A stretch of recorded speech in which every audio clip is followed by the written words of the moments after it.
Yeah. All right, on to the games. On to the games. Yes. I believe James is in the wings. Did James want to join us for the game? James? There he is. One is welcome. What game is it? So it's called Problem and Solution. It's not a very complicated game. So we'll say it was myself and Jeff, and I would say, "Hey Jeff, I have a problem. My shoes are too tight." Then Jeff would say, "Oh, don't worry about it, Gary. I have," and he could name anything he wants. Like, I have a fork, or anything. Like, if I have a dinosaur, then I would have to be like, okay, in my head, how does a dinosaur fix my problem of my shoes being too tight? And explain like, oh, that's great. I'll use that too, and talk about why the dinosaur would help fix the problem that my shoes are too tight. So one person's going to have a problem, other person will have a solution for it, strange one, whatever it is, and then the person with the problem has to thank them and tell them how they're going to use their solution to fix their problem. Perfect. All right, we'll give it a go. Right. Do we want to do it just like in a round? Yeah, well, we'll have to do it in pairs. So should we just do top and bottom? Me and Jeff on top, and James on the bottom, and then we can switch it up. Can we take suggestions from the comments? Yeah, let's please do that. That would be nice if they. You can think of problems to have, or solutions to said problems. Please put them in the comments. Until then, Jeff, do you want to be the problem haver or the solution giver? No, the problem haver will have the bulk of the improv. You're muted. I'll start with the problem. So cool. I just have to come up with any kind of anything problem. You want. It can be real simple. It can be as loony as you want, or just very, very basic. Okay. Oh, God damn it! What's up, Jeff? I just put this piece of gum in my mouth 15 seconds ago. It's already completely stale. Like it doesn't taste like anything anymore. It tastes like rubber. Man, you're gonna need to maybe put some juice back into that their gum. Here's my friend Ian. He has overactive salivary glands. Oh, I'll push Ian towards you. He's like, "Hi, Jeff." Oh, Gary, I have to tell you, my gum problem, it's solved. So Ian, we made out for like 2 hours straight, and that dude, he eats all sorts of stuff. Like I don't think I've ever tasted as strong of garlic as I have making out with Ian, and all of that got in the garlic, the mushrooms, the what is it called, the Vegemite that he's always eating. All of that got blended into the gum, and it's been flavorful for hours now. He is a miracle worker. I'm so surprised, Ian, and he's a great kisser too, I gotta say. Yeah. And the thing is, the guy is missing like most of his teeth. It's like maybe 3 left. Then it's really fun to just kind of navigate around the teeth that are left, with your tongue. So I thank you so much for suggesting Ian. Hey, very nice. I don't think I'm good enough to play this game. I don't think I'm a good enough actor. So maybe Justin can be the problem haver, and you can get the solution. And you just got to think of a solution, and I'll figure out a way to make it work, I guess. Which is perfect because I actually do have a problem. I went on a run today, a long run. It was 50 meters, and I was wearing the wrong shirt, and my nipples, that feeling, it's more than just chafing though. Like they're really like they're trying to chew their way out the front of your shirt. Oh, they already have. This is not the shirt I wore. The other shirt, you should see it. It's I'm gonna save it. It's real, I don't know, exciting for something, but it definitely not for running anymore. I don't know. I don't know what to do about this. It really, ow. Okay, well, I think what you really need at this moment is this box of 20 kittens.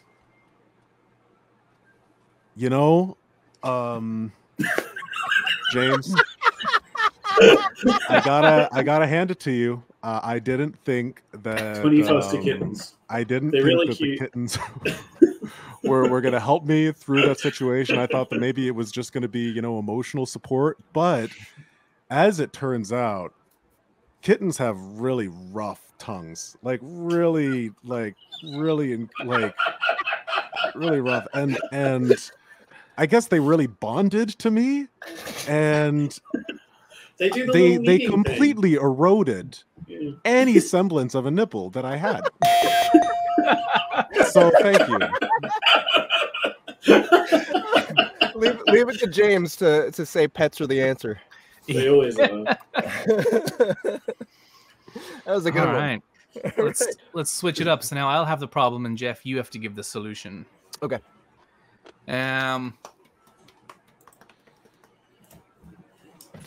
Nipples are very thematic today. Look at those. Yeah. Yeah. Oh, that's where do you think the inspiration came from? I think it's a nice problem to have. All right, I'm gonna make it a. Oh, Jeff, I was just washing the dishes and I splashed too much water and it's all over my top, and I have to go out in 10 minutes in this top. I told them I'd wear this top and it's soaked. Man, what am I gonna do? You know, I had that problem just a couple weeks ago, and you know what I did? I reached into the fridge, I grabbed the baking soda, and I just poured it all over myself. That is a great idea. I'm gonna pour that baking soda all over my body.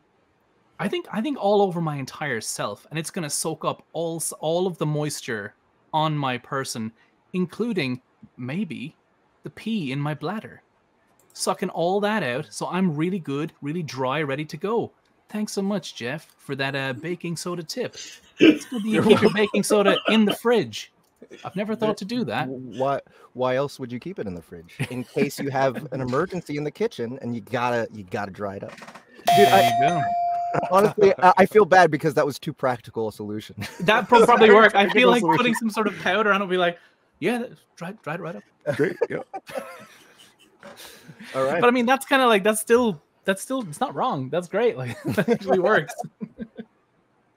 All right. Okay, and switch it up on Le Bottom. All right, James, you want to lead this one? Okay. So I have this problem. We have, you know how like those electric burner stoves, right? They have like the hot plates. Yeah. We always use one hot plate, and it always burns out. Like the fuse on it keeps burning out, and we have to replace the whole stove. And I'm wondering if there's like a way that you can just stop that from happening. Like, how do you stop your stove burner from blowing out? I'm really glad that you came to me with this problem, because it just so happens that I have a discount bin version of Michael Jackson's Thriller on cassette tape. Oh, okay. So we cringe it into working. We just embarrass it to the point where it works by dancing in front of it, right? Well, I mean, you use it however you like, but yeah, I mean, maybe a little bit. Either that or we just spin it fast enough to cook things. I have images of you like standing with a boombox, just like looking at your your cooker, just being like, fucking work. Yeah, I think that's a good solution. Very nice. Problem solved. I think I'm better at providing solutions than problems. I think so. We can. I gave you a tough one there. I don't know. We can switch it up. So all right. So how about I'll come up with a problem, James, you come up with a solution, and then Gary and Justin, and then I think we'll be good for tonight. All right. Cool. Okay. So James, this is a little bit awkward. I don't know who else to ask about this because, I don't really know who else has experience with this kind of stuff. So I figured, you might be just as good a person to ask as anybody. But here's the thing. Whenever I'm driving and I'm blasting my music, people look at me weird. And I'm not sure why. So is it maybe my music? Like what I don't know, what can I do to crank up my music while I'm driving down the street without pissing people off? So I'm going to hook you up with some of my favorite people who'll be able to help you. They're a Finnish poker band, and they'll ride in the car with you, and they'll play their music like live out the windows. So, you know, you can just sit there driving, and they'll be blasting fucking leak spin outside at your back windows, and I don't think anyone's going to look at you funny ever again, because they're also gigantic people. They're just like these giant Finnish Viking guys, and they're about 7 feet tall, and they take steroids, and they play really loudly. So, yeah, you know, I think that'd solve your problem. You know, if you just take these guys with you like a mariachi band, kind of, except they sing Finnish poker. This sounds like a perfect solution. So I'm gonna try it out. I'll be right back, and I'll tell you how it worked out. 3 hours later. Dude, your Finnish band was awesome. So I was driving down the street. All of them were blasting. I had to take a bandsaw and cut off the roof of my car because there's just not enough room in there. But that also increased the volume of their music going out everywhere. So all the people that were looking at me funny in the neighborhood were now just slack-jawed, just staring. Their eyes were wide, their tongues were rolling out, and they were so impressed with me that they started throwing stuff. And so what we did, like, the whole band stopped playing, they grabbed the stuff that was being thrown, and they just started throwing it back. And now we have a party going on in my neighborhood instead of just great. People awkwardly staring at me while Finnish poker makes for great role players. So, I mean, I think this Finnish polka band was a much better alternative to Britney Spears for blasting in my car. And so thank you so much. Yes. Yeah. Party nice.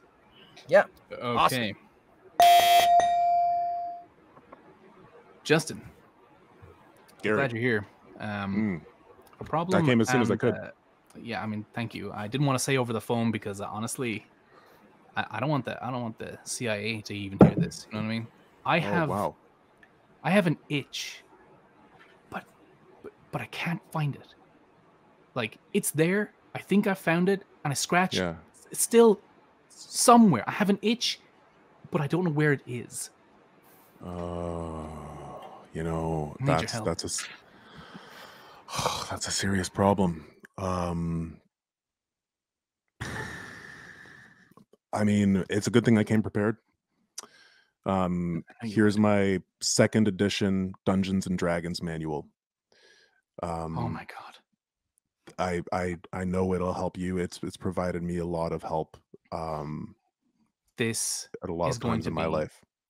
So helpful. I'm going to quickly Google something here. Let me just check this because great. This is perfect. I was hoping this had Thaco in it. It does. That means I'm going to be able to find that itch. And if it doesn't have an armor class of 0, I'm going to hit it. I'm going to hit him. I'll take some dice. I'm going to roll it. I'm going to find that fucking itch with this book. And failing that, I'm just going to use the corner and murder myself with it by scratching myself to absolute death with it. Thank you so much. Problem solved. Perfect. I'm glad I got to work fucking Thaco in there. That was deep cut. All right.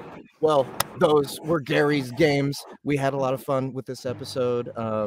Thank you, everybody, for coming. James, thank you for being our guest of honor. Thank you. Someone correctly identified the band I was describing as Loituma, and I'm very pleased.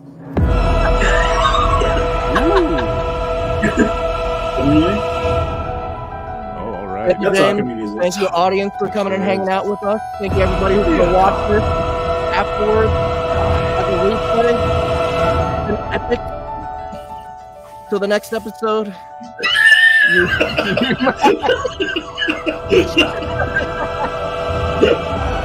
Until next time, guys, we go buy all of our audiobooks right now. Soundbooth Theater!